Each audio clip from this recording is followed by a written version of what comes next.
Welcome. Thank you for joining us. This is the fifth Constitutional Conversation with Convention of States, Michigan. We are so happy that you are with us today. My name is Sarah Santana. I'm the state director for the volunteer team here in Michigan. And we are going to be going over amendments. Help me out here, Robin. We're doing 11 all the way to 27. That's a lot of amendment, guys. I hope you did your homework, but if you didn't do your homework and you don't have a constitution in hand, Robin will be putting a link to a constitution you can download in the chat. So give her a couple minutes and keep an eye there, and you can go ahead and click on that link and get your constitution so you can read along with us if you want. Right now, it is especially important for us to understand the Constitution. There's a lot of conversations going on nationwide about defending our democracy, protecting the Constitution. Are people trying to get rid of the Constitution? All of these questions and conversations, and it's really hard for us to know what to do and what we actually need to do as people to protect our Constitution and our government in the form that we want it to be, and if we don't actually understand that document itself. So that's why we've been going through this series, talking our way through the Constitution. If you haven't caught our prior live events, please go back and watch them at your leisure. You can find them on Facebook. You can find them on YouTube.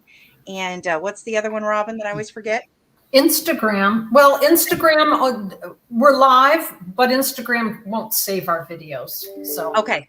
YouTube is reliable. Yes, go to YouTube and to watch the past conversations. And if you have comments or questions during this live stream, please go into the comment section, pop them in there. Robin will be watching the comments. We love to see your comments and questions so we can take them into consideration as we're talking about this material.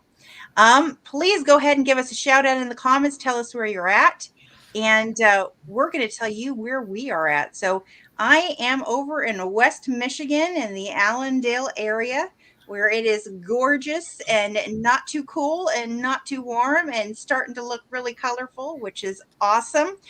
John Polstra, you want to introduce yourself? Yeah, my name is John Polstra.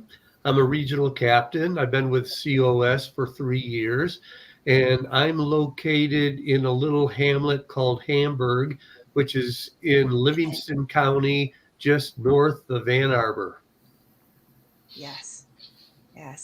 Shay, you want to go next? Sure. Yeah, Shay Bonheg here. I'm a communications guru working with Robin. So Robin's my boss. And I've been with Convention of States for a couple of months, huh, Robin? And working on lots of different things, writing up things.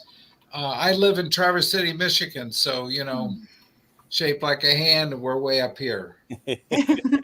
Right? Wonderful. Suzanne, thank you for joining us. Why don't you go ahead and tell everyone what you do with our team? My name is Suzanne Hack. I live in the Waterford, Pontiac area part-time. I am a district captain for District 52 and 53. I'm trying to get some people on my team and get petitions signed. And I look forward to building a team that will carry on as another district captain and grow my territory. Wonderful.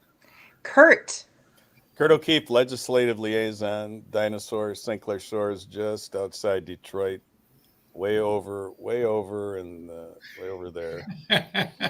But Good deal. We're all together by Zoom, and happy to be here. I'm just wearing a hat because it's easier than combing my hair. and Robin.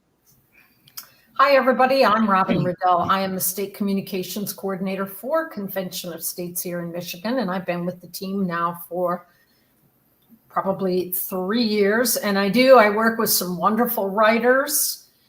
We have social media supporters, videographers, and we work to put our messaging together. We're all volunteers, and I work with members all across the state to help support the local events that we're having. And I am from, I have to look at my hand. Is that right? Right there, Fenton, Michigan, just outside of Flint, Michigan. So the middle of the mitten. Wonderful, wonderful. Well, Robin is going to be doing all the work behind the scenes, making sure that we see your comments. If you're just joining us, please go ahead into the comments section on whichever platform you're watching. Put in there where you're joining us from. We would love to know. And be sure to put your comments, your questions in there as well. Robin will flash them up on the screen for us so that we can see them. All right. Well, for, again, those of you who are just joining us today, we're going to be covering amendments 11 through 27. So we've got a bit to go through. So let's go ahead and get started. So we're going to start with Amendment 11. And for this one, I'm going to throw it to John. John, you want to explain to us Amendment 11? Well, first, let me read it. All right. The amendment reads, "The judicial power of the United States shall not be construed to extend any suit in law or equity commenced or prosecuted against one of the United States by citizens of another state or by citizens or subjects of any foreign state." So that kind of sounds a little wordy, and it's really all about jurisdiction is what it really comes down to, is that a citizen in one state cannot sue another state, just to make it as simple as possible. The backstory, though, I found is very interesting, and especially how it applies to COS. Let me explain.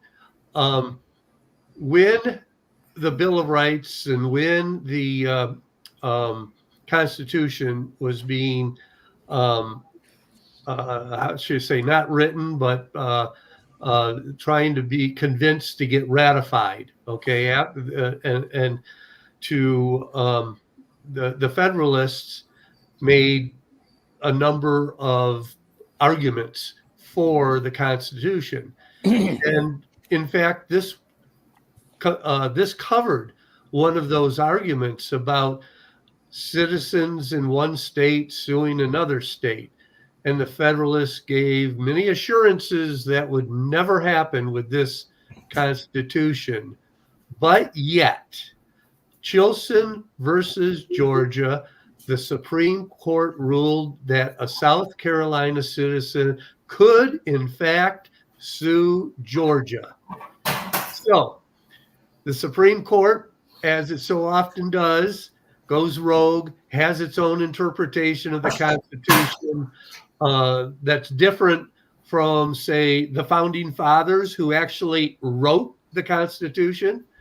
And the backstory is that the states got together and said, no, that's not how it should be read. So I guess we need to provide some clarification to the Supreme Court so that next time they can get it right. And that's the background story for the 11th Amendment. Good one. Thanks, John.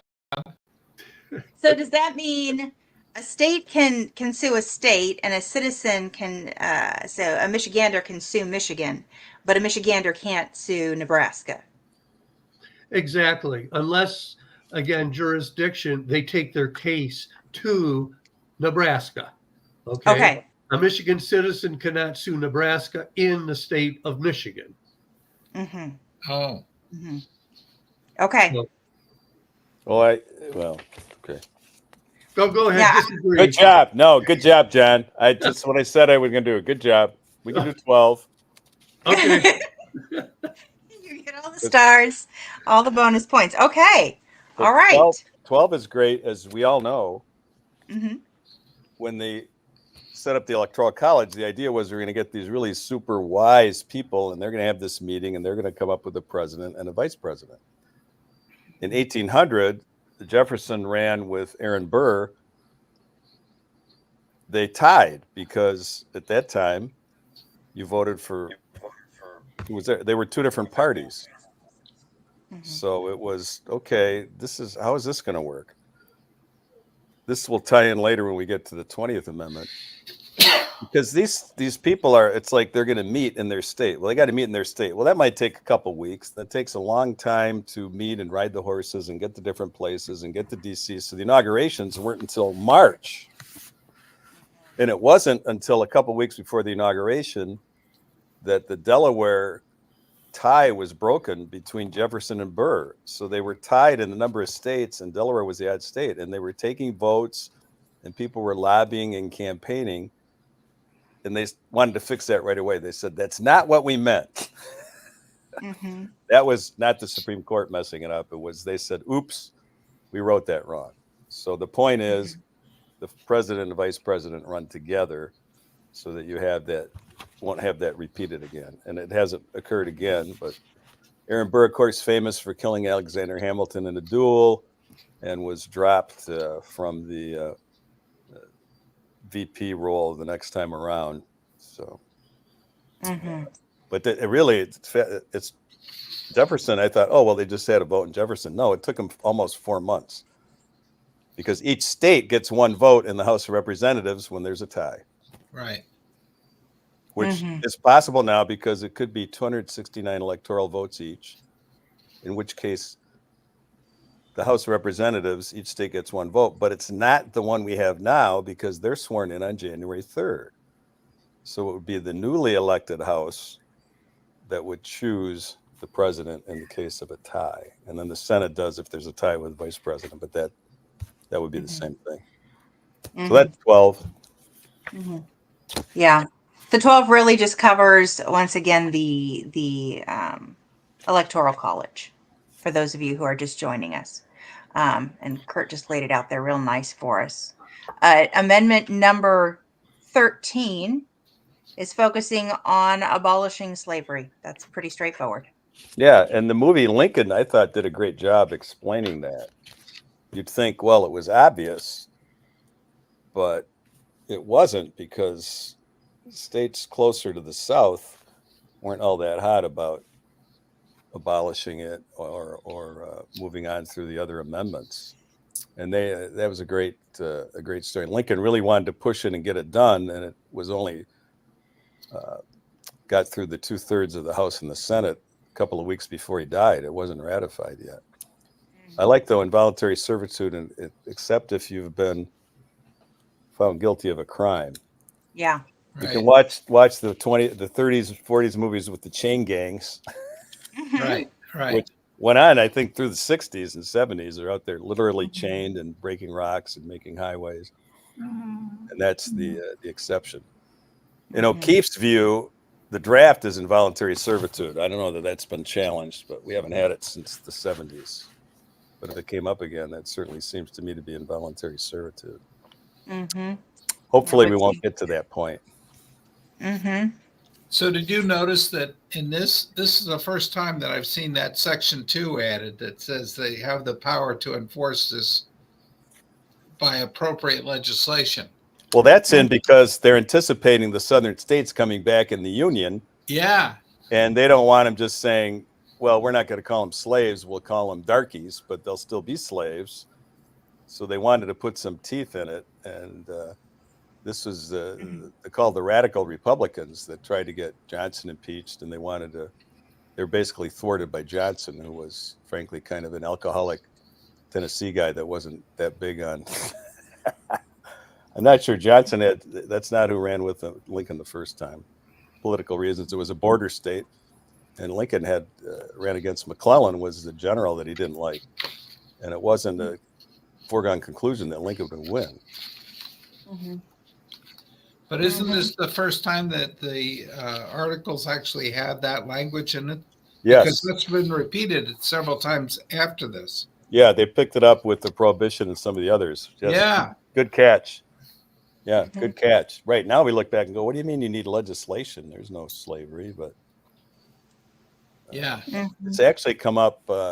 Robert Traver wrote a book. It was a great movie with Jimmy Stewart, and I can't think of the name of it, but he wrote an article in a magazine he's randomly looking up when this came up, and it came up in a case like in the 1950s, where these people had just enslaved a woman as like their house servant for many years, and the cause of action was under the 13th Amendment. The reason for her getting out of it. Huh. Mhm. 14, I've got to go with the slaughterhouse cases on 14. If you're reading the Fourth Amendment, the fourth article, the due process, those all talk about the federal government. The federal government won't make a law establishing religion, and all of those refer to the federal government.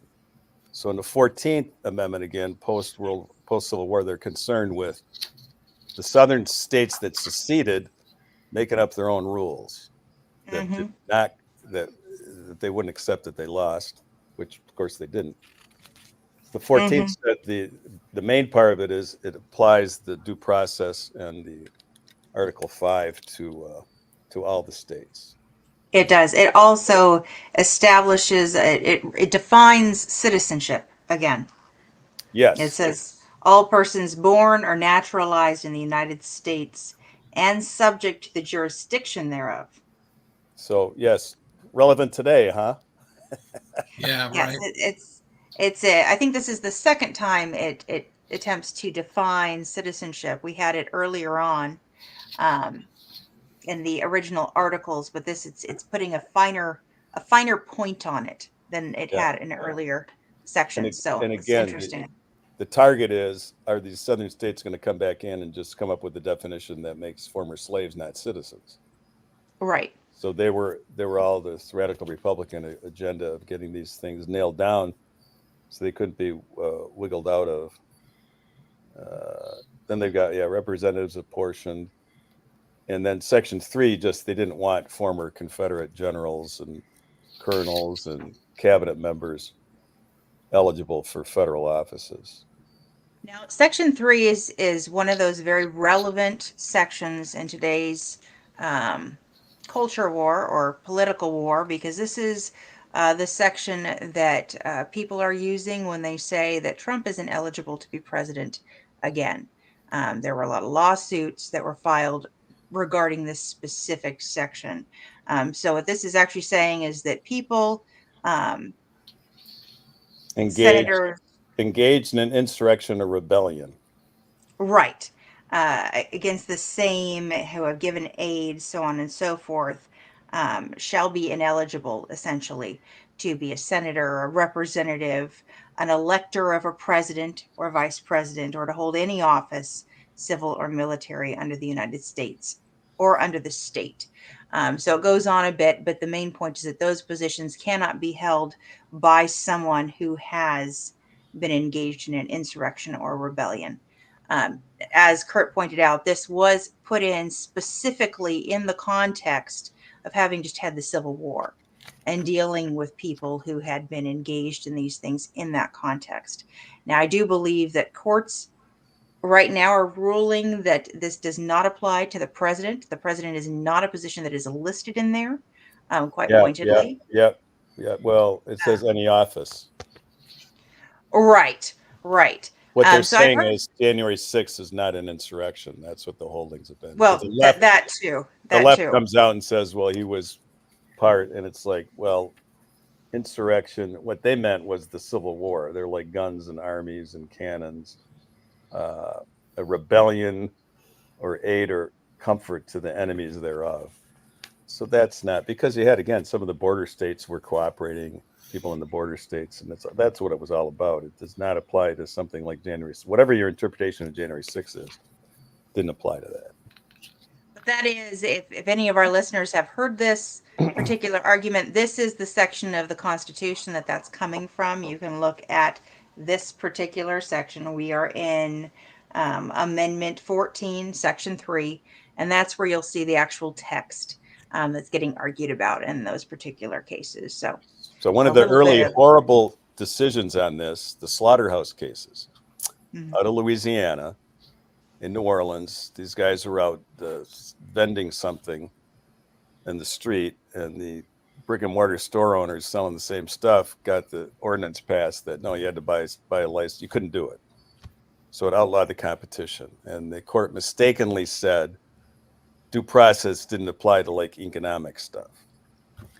So even before they ran through the Commerce Clause, they were screwing this up, where there's all kinds of civil, municipal ordinances, state laws, all kinds of things that are under the cover of this slaughterhouse cases. So I'd like to see them reversed, but they haven't been. That's kind of an odd one. I learned in law school. The due process, it's like free speech. The Supreme Court made up and said, well, political speech is different. No, it isn't. Or commercial speech is different. No, that's not in there. That's what John was saying they did with the First Amendment. The 11th. The 11th, right? The first one tonight. Yeah, the 11th Amendment. Oh, well, we got to, that's not what they meant. We think they meant this. And I wish that 11th Amendment example had been followed more often, John. Yeah, I wish that, Congress would stand up to these decisions made by the Supreme Court and say, okay, you guys got it wrong. Let's fine tune the language a little bit so that you can get it right next time. Yeah. It's all about keeping them in the lanes where they can't, where it's not a gray area, where there's no wiggle room for the court to mess it up. Yep. Okay. That's all I got. I don't know if anybody if there's questions there. I did want to bring up, the thing that Shay had brought up. The last section 5 is the same as what we talked about in Article 13, that Congress should have the power to enforce by appropriate legislation the provisions of this. Was that put in at this time, this era, only because they felt the states had much more sovereignty than what we know that they have today? And so they felt compelled to include this section to make it clear that only Congress will make the laws to enforce this this 13, 14, and 15 are all about, we won the war and we're not letting you wiggle back by saying, well, you can't deny like 15 the right of citizens to vote on account of race, color, or previous condition of servitude. Mm-hmm. They were thinking ahead, and they thought, what are the arguments that the southern states can use to defeat the purpose of this amendment? And in case they hadn't nailed it down, they said Congress shall have the power to enforce by appropriate legislation the provisions of this article. The other part is really a state can enforce the state constitution, but I don't think, interesting question, John, there. Can a state pass legislation enforcing federal laws? If they did, it would be subject to being overturned by federal courts. Right. Because of the supremacy clause. Right. Good question. I don't know the answer. I don't know if anybody's done that. Where is the supremacy clause? Isn't that built into the 14th Amendment? I'm not sure. Why did you ask me that? Oh, I don't know. Well, the supremacy clause is the federal constitution trumps the state. The state can't come in and say, well, we're going to have slavery in our state, or women can't vote here, or you got to be 22 to vote. Or I think Right. The original they called the franchise was male white property owners over 24. That's what a lot of states have. Okay, we'll come back to that later. No, let's not. Okay. Now, Section 4 of Amendment 14 is it's going over debt again, and we've seen this before in the Constitution, where our founders and the people who are dealing with the Constitution were very concerned about maintaining that debt was going to continue to be owned by the nation.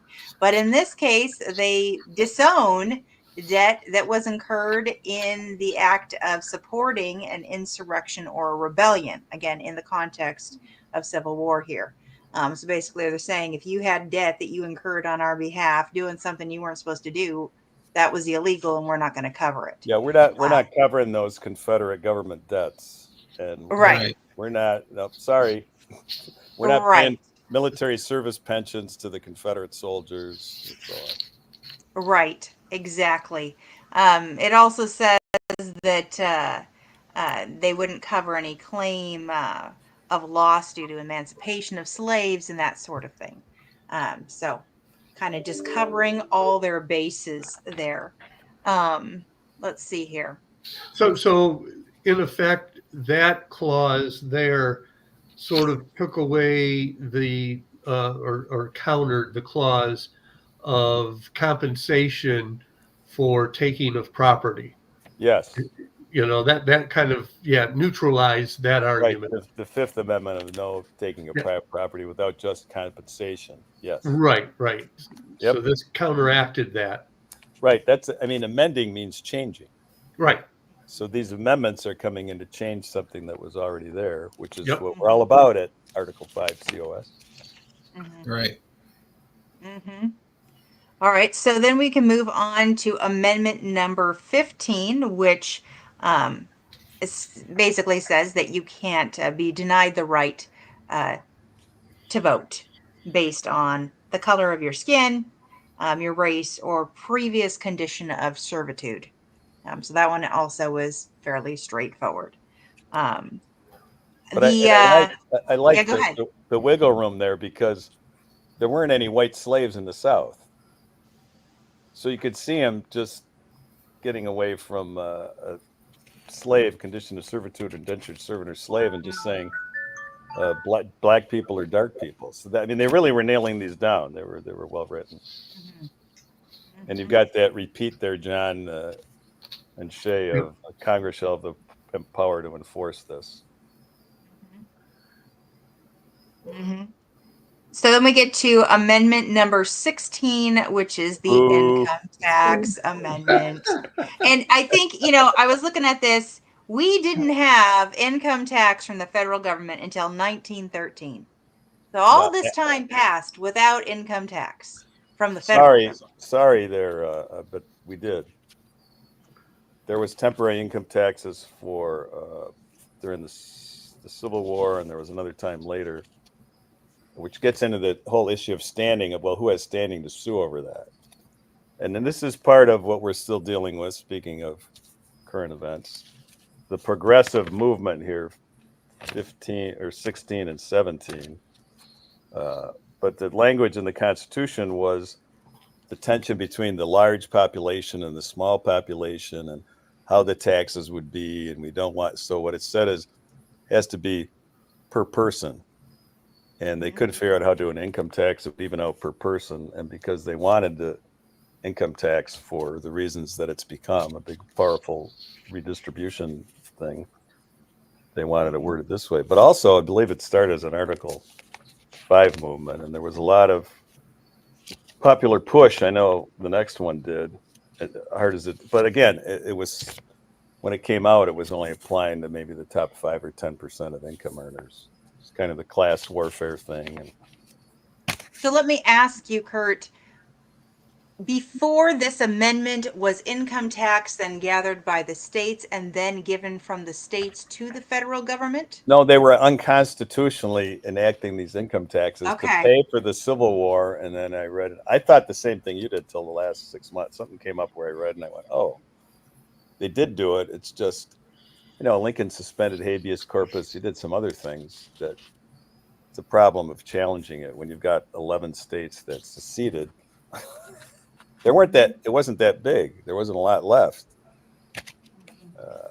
So it was more workable, which one reason, John, it was easier to get the 2/3 to fix that Amendment 11, because, and the same with the 12th. Well, okay, we made a mistake. Let's fix it. Right. We didn't have to get 60 votes and 67 votes in the Senate.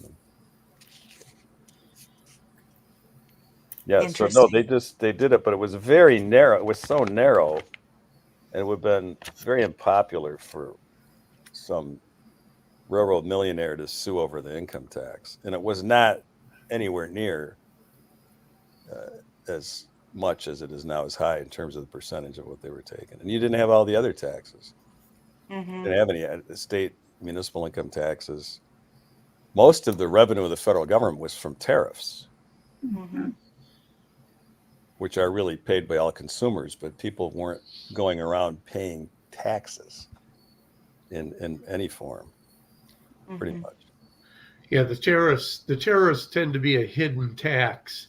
Because Exactly. you're paying for a product with the tax incorporated into it, but you're not seeing it. It's Right. not like they're taking that tax out of your pocket, like a real tax. So yeah, that's, and like inflation is another hidden tax. Yes. Mhm. They like all kinds of taxes, John. Hidden. Yep. Never Mhm. met a tax they didn't like. Oh my goodness. All right. Well, then we get to the next fun one. We get all the fun ones in a row here. We are on Amendment 17, if you are reading along with us, where we get to direct election of senators. Good times. Now, of course, you'll remember senators were not originally by election of the people. Senators were appointed by the state legislatures. So this is what the big change is, because you might go, well, this is, of course, we have direct election of senators. What do you even mean? What this means is they went from the legislature saying these are the people we are appointing to go to represent us in Washington, D.C., to no, the people decide. And then who the people decide will go to DC, which completely changes the whole atmosphere of that. Now, what would you guys say has been some of the ups or downs of that particular structural change to our government? Well, it goes along with part of this is the primary system, and then the Australian ballot was the secret ballot. It used to be, okay, here's your red ballot, that's the Republican, here's the blue, and people could say, well, you said you were voting red and you took a blue ballot. The primaries, the parties, we're the only country that has primaries. So part of this people voting, we don't smoke-filled rooms and we don't want all this backroom deals or corruption. We got to bring it direct to the people. So you have the direct primaries. No democrat, Canada, South Korea, Japan, England, nobody has primaries, only we do. And this is part of that movement. We don't want this. Don Regan has the great stuff on this. I know he couldn't be with us tonight, but the main reasons given is that there was too much money involved because they were spending money on the state legislators to get them to vote for their Senate candidate. And there was too much outside influence, and it's all stuff that's all much worse now. Worse now, right? So Exactly. it did not, in fact, address the issues that they wanted. But people, I know some people think they have a constitutional right to vote in a primary, which they don't. But what happened is you had branding. So the Republicans got together, like the conservative group in England, they pick a conservative that they vetted, and that's the conservative nominee. And the Liberals do it, and the Labor Party does it. And that used to be what was done here. So when Lincoln was running for Congress, there were three people that wanted to go as Whigs. There's no Republican Party, and they drew straws, and it was like, you go first, you go second, you go third, because seniority wasn't a big deal. So when you go to the ballot, you're like, you don't have to look up all the stuff. You know what the Republicans stand for, you know what the Democrats stand for, and the Whigs stand for. And yeah, this has really failed in its goal. And again, the idea when they set it up is the House is going to be the most powerful. That's the direct voice of the people. So that's going to be the most powerful branch. And the legislative is more powerful than the executive and the judiciary. And it was, if the state gets together and the state legislators, they want someone interested in the state. And now you have, I don't know what the most expensive Senate campaign will end up being. If it's Pennsylvania or Ohio or probably Texas. Texas, I think, is going to have 80, 90, $100 million. Well, almost, most of that money is from out of state. So, Yeah, right. anyway, I know a lot of us COS people would like to get rid of 16 and 17. There's no political will for it. Just people just think, oh, I want to be able to vote and pick my senator. That's my right. Mm-hmm. I should bring up that it would not be germane. You cannot get rid of the 17th Amendment under the Convention of States Article 5 movement per se. So however much we might like that idea, just understand if you're watching this, we're shooting the breeze here. This is not. It's not happening, right? Do. Hey, I got a question for you, Kurt. Oh, no. Well, it Yeah. may help clean up my misunderstanding. Okay, let me start with that. Okay. I like that better. All right. All right. Before the 17th Amendment, before the Civil War, there was a famous, say, debate or election between Lincoln. Lincoln and Douglas in 1858. Yeah. Okay, there you go. So if they're both running for Senate, who were they trying to get the votes from? Not the people, but from the They state wanted the legislators? people, Lincoln wanted the people to vote for Republican legislators. Okay, Douglas wanted to vote for Democrat legislators. all right. So that's what So they're. the consensus at the time was even Lincoln won the debates, but whatever the margin was, the Democrats won the House and the Senate in Illinois. And I think Douglas died like 1861, I think. He didn't live Okay, that long. so the point is that the people weren't actually voting for either Lincoln or for Douglas. They were actually voting for the legislators that Lincoln and Douglas basically were So speaking Lincoln would on be- their behalf. These debates were all-day events. People came for miles. They lasted for hours, and I think they would have the preview, as Shay was talking about earlier, someone doing a pre-speech when Trump comes in. They probably said, they would have had like 4 or 5 state rep districts or Senate districts and have all those guys who would get up and say, Republican says, I'm for Lincoln, and the Democrat says, I'm for Douglas. And then again, you had the branding of the parties, so you didn't need to know that much about who your individual rep was. You wanted to know about who are they running for the Senate. Now, the way that was written, you didn't have to run. The legislature could meet in January, February, March, whenever they were assembled, and they could say, well, we're going to take Shay. It's Shay versus Suzanne. Neither one of you ran for anything. But what developed that they didn't want, the factionalism that a lot of the founders warned about, that's what developed. It's like, okay. Yeah, and we're probably all sick of the Capilla commercials, but can you imagine spending half a day to go to the town and spend 4 or 5 hours listening to politicians talk and then have to take the horse back home? I don't know. I think there's no mute button, Yeah, right. You can walk out, I guess. Well, On the other hand, in that environment, it would have been harder for someone from a different state to influence the election in another state. No, that's a good point. Well, the railroad, the perception was, well, the railroad people are coming in. One of my favorite Lincoln stories when he was in the Springfield in the Illinois legislature, this lobbyist was a railroad guy, and he knew Lincoln didn't like his stuff. And he came in his office and said, well, we want this bill, and what about if we gave you $100? And they're talking, and what about if we gave you $200? And the lobbyist says, well, what if I gave you $500? And Lincoln got up and threw him out of the office. And he says, Abe, we've known each other. We're just having a conversation. He says, why'd you throw me out? He said, that was for getting too close to my price. Ooh. Isn't that a great story? So the perception was the money's in the East. So the Eastern money, they come out and they put the money in the Missouri legislature, Illinois, and they're getting all these people that we don't really want because they're paying the money to the state legislators. So the tension is always, how do we have a system that's men were angels, as Madison wrote in the Federalist paper. We're not angels. So how do we keep people in the lane? And whatever you do, they're going to go out of it. And whatever, we could come up with the perfect Article 5 amendments, and in 25, 30 years, some people would have figured ways to wiggle around them. And You got it. we got to keep our eye on them. Right, Shay? Can't That's trust it. those sons of guns. Hey, Suzanne, you're up, I think. Oh, I am. This is my least favorite amendment if we're moving on to Article Amendment 18. Go for it. Go Your for it. least favorite? My least favorite, prohibition. Are you kidding? Oh, If I I was thought it was looking- giving women the vote. Sorry. That's my favorite one. Yeah.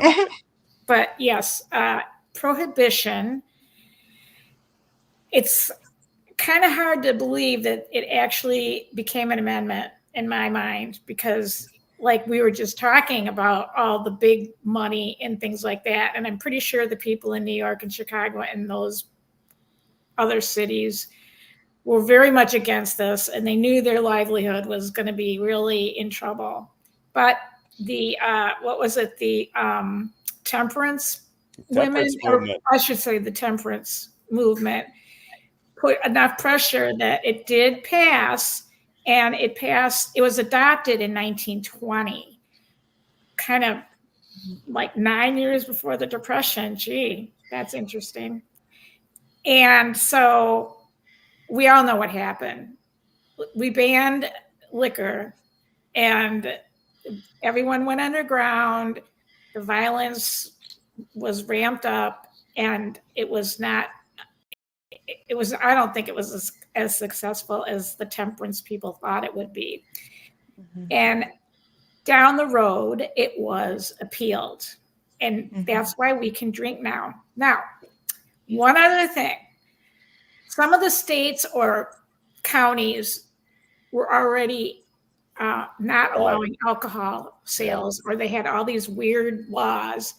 And actually, there might be some of those still, but in the end, it did get it got repealed, and we are in a drinking mode. It have to be because of this current election. You're reading my mind. I was going to say that. So yeah, now the election put us. Remember, lips that touch wine will never touch mine. There were some. Yeah, there was. Yes. Carrie Nation hatchets. Yes. She'd go in with hatchets and go to these bars and just Yeah. smack and break up. But I mean, a lot of it was there was no hours. The bars were open all the time, and the women were like the guys drinking the paycheck. And what happened is what you said, which is now you put it in the hands of organized crime. So along with that, you got gambling and prostitution, and then extortion, and you do the white slavery, they called it, transporting women across straight lines for immoral purposes. And but then what happened is then the people were making a lot of money, and of course the whole law enforcement was making a lot of money that they weren't supposed to make. Now, see, being here, Canada never had prohibition. So Detroit had the best whiskey because you can get across the river in 5 minutes. Yeah. Easy. You come across, there's still mansions and houses on the Detroit River with the built-in dock that you come in under the house and load it up. And if they got raided, they could pull the trap door, it would fall in the river and float away. That's pretty Brilliant. cool. Yeah. I love it. So that was, Ingenuity. but it goes back when James Blaine, who was Secretary of State and failed presidential candidate, but against Grover Cleveland, he said the Democrats are the party of Romanism, and rebellion. It's those drunk Irish Catholics, and those Catholics, O'Keefe, not drunk anymore. They're Romanism, and rebellion. So you had the Blaine amendments, which are still around. About they were worded to not put money into private schools, but they're all aimed at Catholic schools. Didn't want Catholic schools. Didn't want the. And actually, it was a big factor in Roosevelt winning. I remember a guy telling me when Roosevelt came in, it was, yay, he went into the baseball game for opening day. We used to just watch the centers, and they're like, we want beer. We want beer. That was Hoover. We want beer. The song Happy Days Are Here Again, that was for the repeal. It was. That's what. Yeah, that's it. That's great. Yeah, that's what it came to be. And the Roaring 20s, Suzanne, 1920, right? And it didn't get. When was it repealed? 32 or 3? 3. It was repealed in 33. 1933. And Yeah. didn't this have the Congress and the several states? There you go, John. Mhm. There's your answer. Yeah. And the several states. So the federal power gave the states concurrent power to enforce this. So what came out was the Volstead Act. So in 1920, it was passed. It's like, yeah, well, okay. Then the Volstead Act came out with all the penalties and the rest of it. That was the teeth of that amendment. And now there are dry counties. There's places where you can take beer in or whiskey or 3-2 beer or different counties in Tennessee. I mean, my brain explodes if you try to follow. I remember in the 70s, Champaign-Urbana, the Twin Cities where the University of Illinois is, and the drinking age was 18 on one town and 19 in the other. So at And- closing time, everybody went across to the other town. That's what happened when it turned 18, and before 18, when it was 21 in Michigan or Wisconsin, you'd go to Canada because it was 18. Yes, again, right there, right by And then Canada. drive on home. Yeah, not a Yeah, good right. scenario. So, Although if you have any impaired or drunk driving conviction, you cannot enter Canada. I know yes, I do know that. Oh, you don't have to squeal on which relative you're about to Yeah, I'm say. not going to.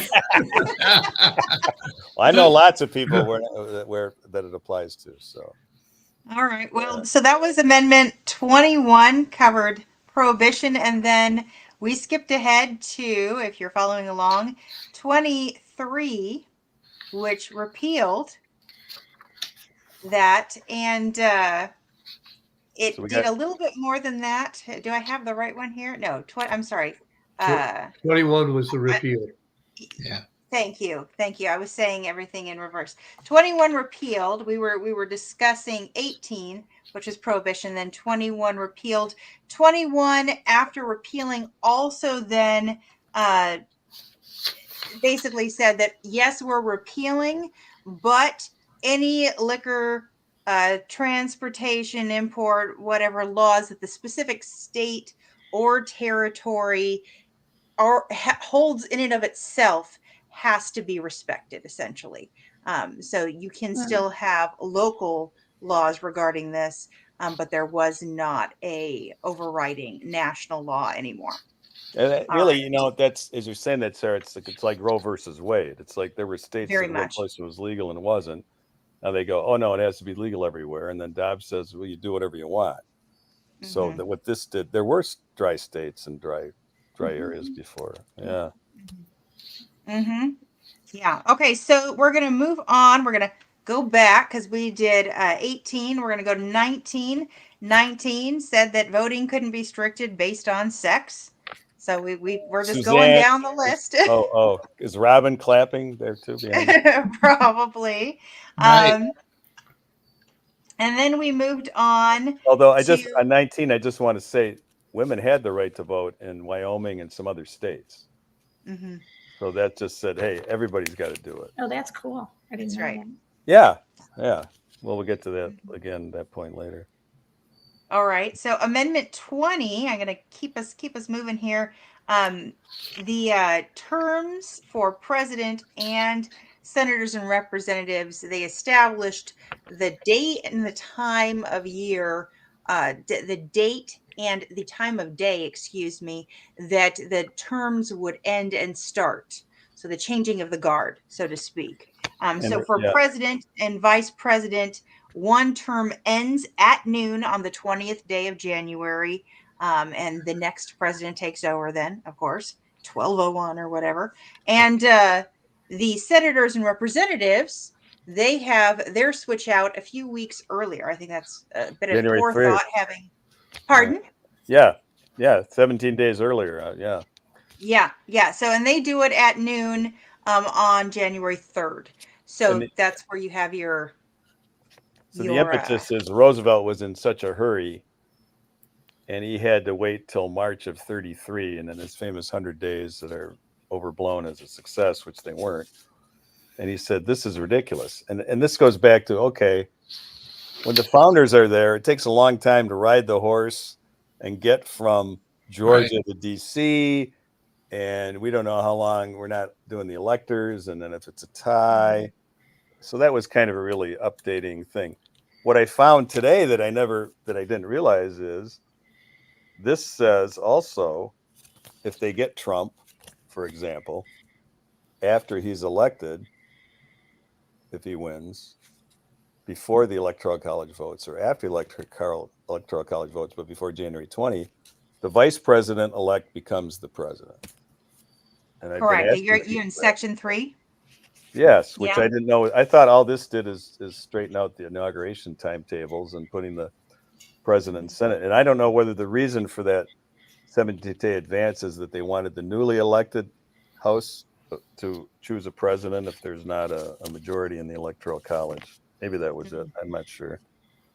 Well, that's the part you talked about before, and I was really interested in how that the newly elected were going to make decisions. Yeah, yeah. Well, I guess I they're thought that was really strange. it is. I think in terms of the justification would be, well, they were just elected, so they are more representative of the will of the people. Right. And then why does each state get one vote? That's that tension between big states and little states. And Right. at the Sure. time, it's I like can understand that one. Virginia and New York were way bigger than everybody else. Yeah.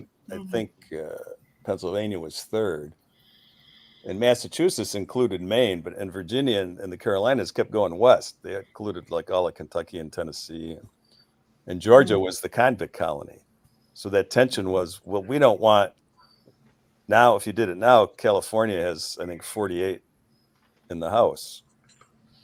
You want them to have that much weight, and that was the dynamic there. Right. But I didn't look it up, but that must be the reason that they do it. So it's kind of funny because during that time, let's say the Republicans get the Senate. Well, Biden can still propose judges, except now it would be a Republican Senate, possibly.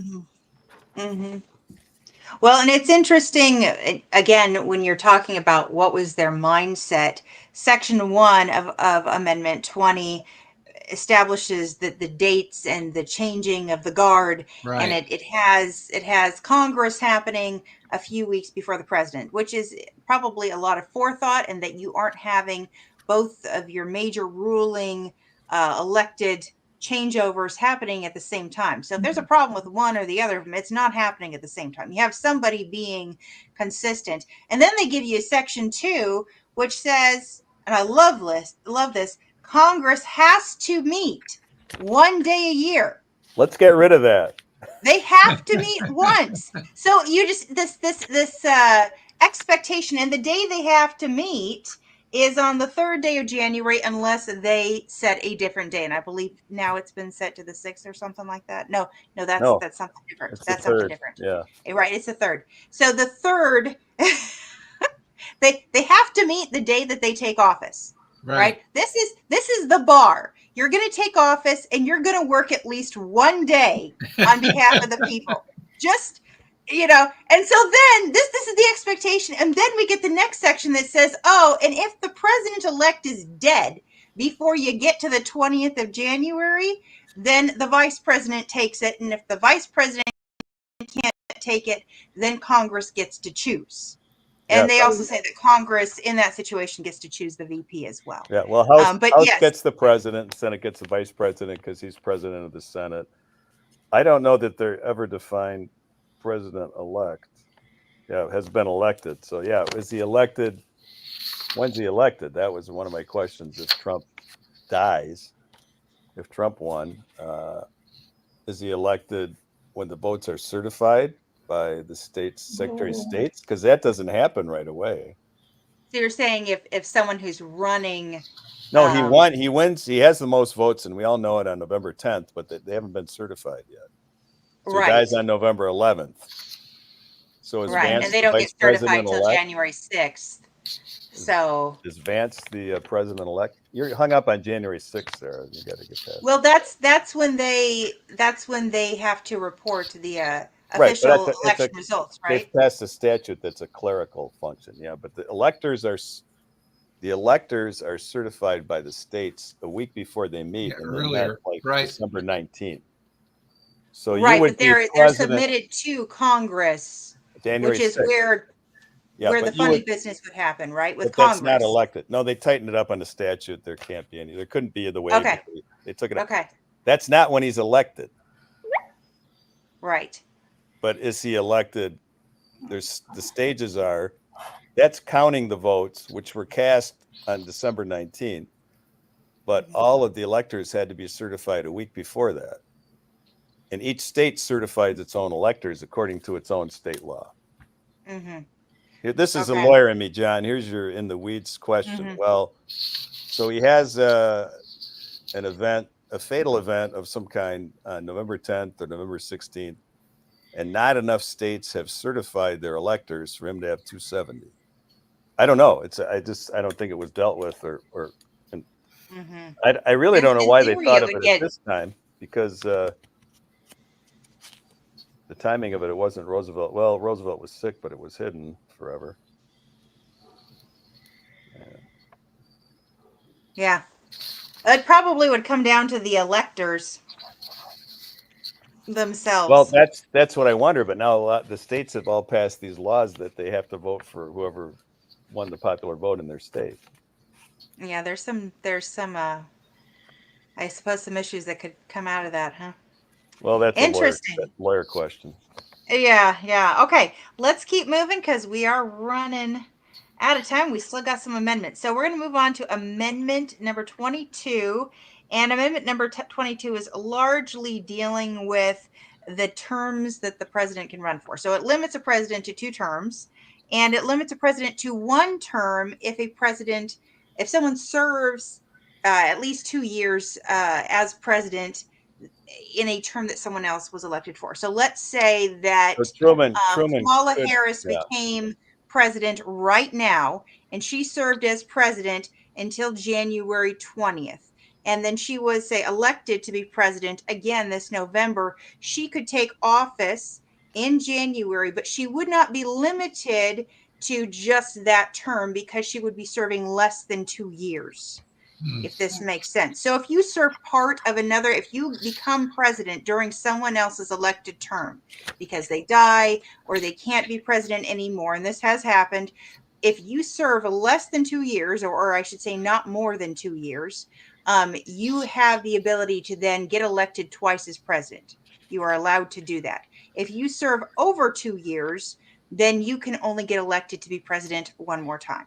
And this was started as an Article 5 movement, and it's Congress putting their finger in the wind and going, oh, like they did on 16 and 17. Oh, yeah, we'll do it. And what happened is there was an overwhelming Republican landslide in 46.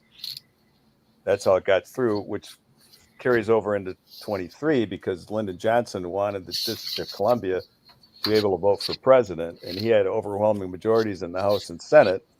So he was able to get 23 through that said they would get as many electors as they would if they were a state. And with their population, they'd have 1 in the House and 2 in the Senate. Well, that's after Alaska and Hawaii came in 58, 59.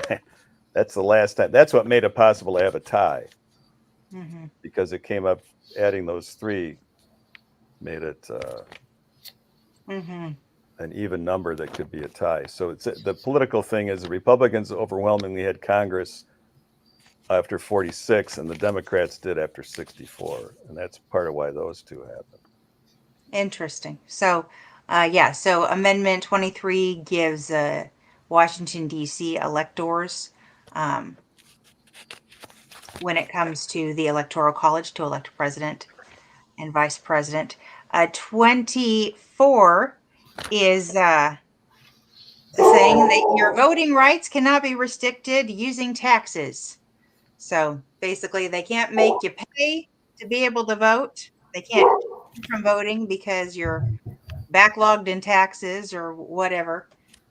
Basically, I think you probably know more than me on this, but this was to make sure that there was no, probably again, in terms of all the different cultural things going on, making sure this didn't become a class. No, it was one they missed with 13, 14, and 15 because in the South, Right.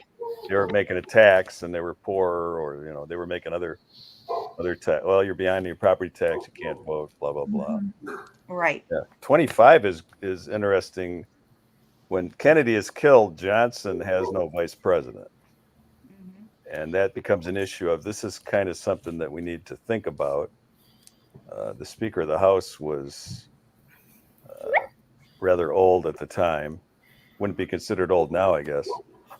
So what we need to do is set up this procedure, and then it got used when Agnew resigned because he was getting bribe money envelopes while he was vice president for Nixon. And at that point, Nixon nominated Jerry Ford because he was the House Minority Leader. He had Democrat majorities in Congress, Senate and House, so he wanted someone they'd approve. So he nominates it, and the House and the Senate have to approve the nomination. And that's how Ford came in. And then Nixon resigned, and then Ford nominated Nelson Rockefeller. So this one got used twice. They really thought of it just in time, because if Nixon had been impeached with no vice president, then it would go to the Speaker of the House. So this, I was playing around with this where, so if Biden dies now, Kamala becomes the president, nominate a vice president, but she cannot now cast a tie-breaking vote in the Senate because she's not the vice president. There wouldn't be a vice president. Oh, got it. Yeah. Yeah. You would So have to interesting. nominate one. yes, that's another brain twister. Well, when you had Sinema and Manchin were kind of not always, it was 51-49. So basically, either one of them could determine whether a vice presidential nominee was approved. Or if you had the Republicans in the House, the crazy eights, as some people call them. Now, So my the cliff favorite, notes. 26. Well, let's give people the cliff notes of 25 for those of you who are following along. We have the vice president can replace the president on the president's death. That's the first portion. Yep. A president can nominate a new vice president if there is, for some reason, a vacancy in the vice president position. So if the vice president dies or steps down, the president gets to nominate, and the House and Senate confirm that nomination. The vice president, if the president comes and says, hey, I cannot do this job anymore for whatever reason, and submits that to the Congress and all the official peoples, the vice president then is supposed to take over the position of president. Now, there is also the clause, and this is also relevant right now, or I should say in political conversations that you will hear going on, because the vice president and other groups, be that Congress and so on and so forth, have the ability to say that the president is not fit to be president or able to be president. And in that situation, the vice president then becomes president. However, the president can then go and say, no, actually, I am fit to be president. I'm able to be president. And if that happens, the president is reinstalled as president. However, if the vice president and say Congress goes and says, actually, no, the president can't be president, then Congress can basically be the judge, jury, and executioner on that and decide in favor of the president or the vice president. So when you hear conversations about Amendment 25 and should Kamala Harris have used the 25th Amendment with Biden, there's these conversations going on because they're saying that Kamala had the authority, if she felt that Biden was not fit to be president, to remove him, and without her, that could not be done. So if you're hearing conversations like that, you can go take a look at Amendment 25, because that's where that's all based. But she can't do it alone. It has to be a majority. No, she can't. A majority of other principal officers, which are cabinet heads appointed by the president. And right. Congress, the key thing is that they can't do it without the vice president. It requires the vice president to be a part. She has to be. Suzanne, I think you have to go. So thank you very much for joining us. You have a great evening. It was a pleasure to be with you guys, you Michigan people. But it makes sense, Sarah, because if the vice president doesn't want to be president, you can't have the rest of the people force it in. No, but there you was can't. a lot of talk about that this year for reasons Yes. that are somewhat obvious, and it was just very, very tough to do in a situation where the president is what you said, which is I'm fine. And I don't know what the hell do you do during these 21 days when you argued about who the president is. I mean, Right. I know There's Wait. a lot of interesting details if you're reading through it. Those of you who are listening, they really thought through this process of, well, if this, then that, if that, then this, and laid it all out there. But yes, it's kind of a complicated bit. If you're hearing it, I'd recommend going and reading it just so you understand what all the hubbub is about. And it may have been a very late reaction to President Wilson, who had a debilitating stroke almost 2 Yeah. full years before his term ended, and his wife was running the cabinet and running things. It may have taken him a long time to deal with that. Also, it's a much faster process than impeachment. And I Yes. think when you're getting older presidents and we're living longer, it's like, well, what if we get somebody? Many of us may know people like this who are our parents or aunts or uncles or grandparents that they think they're fine, but they're really, Dad, give me the car keys. I can drive fine. Well, it's also a good safety measure because there's things that could happen. Obviously, we don't That's think it'll right. do, but what if someone kidnapped the president, so to speak? They would be There's a unable movie to. about that. Pardon? There's a movie about that. Yeah, I'm sure there is. But in that situation, you need a means of saying, okay, yes, they're still there, but someone else has to do the job. But then if they come back, they need to be able to resume. And so they really have good groundwork in there. Let's move on. Let's just get through this. At 26 covers. My that you favorite. get. Yeah. Well, go for it. You can tell us what it says. I turned Greg. 18 on December 2, 1971. And on January 1, 1972, I was able to vote. Along with the point on the women, in Kentucky and Indiana, one was 18 and one was 19. And what this says is, if you're 18, you can vote. However, as I point out for the national popular vote protagonists, the people who want it. So Clinton won California, Illinois, and New York by 8 million popular votes, and he lost the other 47 states by 1 million votes. So what if California, Illinois, and New York changed their voting age to 16, which they could do? It's been introduced in California. So now are you going to have Michigan's electoral vote subject to the 16 and 17-year-olds from 3 other states? And some people I've talked to like, wait a minute, that's not, I said, yeah, it doesn't say only 18 and above. It says if you're 18, you can vote. It can't be denied or abridged on account of age. And that was Vietnam. You're 18, you're old enough to fight, but not old enough to vote. That's in one of the songs popular at the time.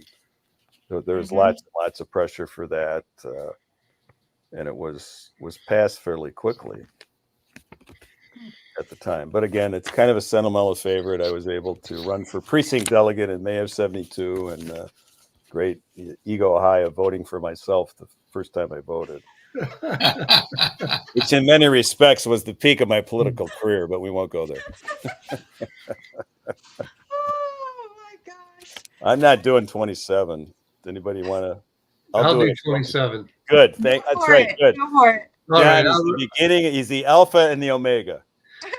The 27th Amendment is in itself kind of bland. I mean, it's obvious that Congress can only vote itself, a raise in compensation, but not receive it until after the next election. So, you could just say, duh, that's, makes sense. But the backstory is a lot more interesting than the amendment. The backstory is it took 203 years to get this amendment passed. So why did it take so long? Well, when it was originally proposed in 1789, only 6 states ratified it immediately. And the other states said, well, why do we even need to bother talking about this? If we don't like the raises that they pass for themselves, we'll just vote them out in the next election. So it just sort of languished, based on that common sense. Now, again, the other part of the backstory is 1789 is when the Bill of Rights was proposed. And most people think that the Bill of Rights only had 10 amendments, but actually there was 12, not amendments, but articles, as they called it, before ratification. It's an amendment after ratification. So the Bill of Rights, was 12 articles originally, and only 10 of those 12 passed to become amendments. And this happened to be one of them. So that's part of the interesting background to this story. But another interesting background to this story is that when the Bill of Rights was first being created in the House, there was actually 17 articles that were proposed, 17 in the House. Mhm. Now the Senate whittled it down to 12. They consolidated a bunch of them, but others were just dropped altogether. And it's interesting to know that the ones that they dropped that did not get consolidated into the other amendments, the ones that were dropped mostly ended up in the 14th Amendment. Yeah. So they never really disappeared, And again, and one other interesting part of the backstory on this particular amendment, because I'll say once again, the amendment itself is kind of, dull, but the motivation in 1992, when this amendment was finally ratified, came or was originally generated by a single person, a single U.S. citizen. His name is Gregory Watson, and he wrote a paper on it at the University of Texas, and he got a C on this paper. A C. He pointed out that that there was no there was no clause that would terminate it, and that it was still pending. It was like, John, I think the first I'm looking through, I think 18 is the first one that put in it. It won't be effective. It gave a 7-year limit. Right. 18. And a lot of them had that. And that guy looked that up. Yep. And I don't know. Do we know the professor's name? Because I think he's kind of probably not happy about that one. Oh no, I don't. So all those six, that ratification was good for the 203 years. Yep. So eventually, with his campaigning, this Gregory Watson contacting the legislators of all the various states, got this amendment finally ratified and passed. So the backstory on the 27th Amendment is a lot more interesting than the amendment. Yeah, exactly. But it's a great story of citizen activism and one person making a difference. And I think we got a lot of this. There's only, I think, 9 full-time legislature. Well, I say Michigan has a part-time legislature with full-time benefits. South Dakota meets 45 days every other year, and they don't get a lot of money. And I thought they got a chance here to put a little possible lid on the compensation that their senators and reps get. And I think it really caught fire, John, didn't it? When it went from 6 to 38 fairly quickly. Once he got. Yeah. Well, at that time in the early 90s, there was a lot of consternation about Congress always voting themselves raises. And they did that through the late 80s and the early 90s over and over and over again. Every single session they voted themselves. So that kind of put it in the public limelight. Yeah. Also, they had the franking privileges with the free mail postage. They had the House checking scandal where if they bounced checks, they were just appropriating money to put it in to cover their checks. They had all that kind of compensation. The books, the guy would write a book and say, if you want me to speak, you got to buy 200 of my books for $50. And nobody ever read them. All that stuff was getting publicized. So yes, it was, we got to teach these guys a lesson somehow. And they have been, I think, really, they haven't raised the pay much since then, have they? I don't think so. No. And they tightened their ethics rules about, which I think they went too far on a lot of it. Like, well, some of them can actually write books. that was full. It was, I think, the Democrat guys. Some of, I mean, a lot. Some they were like taking the furniture when they got voted out of office. They were taking our taxpayer furniture home with them, and it's just, yeah, it was so blatant. It was so blatant is the word I'm looking for. Right. We got to find. And this guy, they said, look at this. Look at this little weapon. We can just throw that out right now. This is This is a softball. But I love the persistence, the imagination, and that kid didn't say, "Oh, I got to see what it must be a dumb idea." My vision is, I'll show that professor. Yeah, he did. Yeah, right. Exactly. Mhm. Great, thanks for that, knowing that, John. Because That's right. Yeah, it's By a the fun, way- fun fact. By the way, University of Texas awarded this student retroactively later on an A on his paper. see, that's so that C is down the memory hole, is what you're saying. Yeah, That's awesome. never That's awesome. happened. I thought you were telling me Oh, they gave him an goodness. honorary degree in something. Constitutional law, they should. Oh, so yes, there you go. The story of how the final amendment was ratified in 1992. So we for hope those it's of not you the who are final. wondering, well, no, the last one thus far, because There we we're go. planning to add more. But the main point is it is an ancient history since we've amended the Constitution or we've ratified an amendment. This is fairly recent. So it can happen. It is still happening. And we should get busy and fix some things. Yeah, We we've got a some way things to fix, do right? that. We've got lots of things to fix. So if you are watching this and you're not familiar with Convention of States, we urge you to go to our website, check us out. We are trying to rein in the federal government, get some term limits on federal officials, put some fiscal restraint on all that federal debt, and reduce the size and jurisdiction of the federal government. So those are our three big things, and we can tell you about it all day long, but you're going to want to get to bed, and so are we. So thank you very much for sticking around with us through the Constitution. It's really important right now to understand your Constitution. We'd ask you to do three things right now. One, prepare to vote in November. Our duty doesn't end at the ballot box, but that is where it begins. Second, we would encourage you to pray about how you can be engaged in making a difference in our country in 2025. And third, we would ask you to really engage in 2025. If you're ready to do it sooner, we'd be happy to have you join our team. But just really put some time and thought into that, because we want our nation to be bigger and better in the future. And we're not going to get there unless each and every one of us does something to make that happen. So Yeah, thank Sarah, you very much. I just want to say the two themes that I would like people to take away is these things can happen fast. This Yes. thing about taking forever, some of these amendments came in. That 18-year-old amendment was less than a year, and they ratified it very fast. A lot of these things happen fast. And then look at Mr. Watson. If you don't do anything, nothing will change. Mm-hmm. Mm-hmm.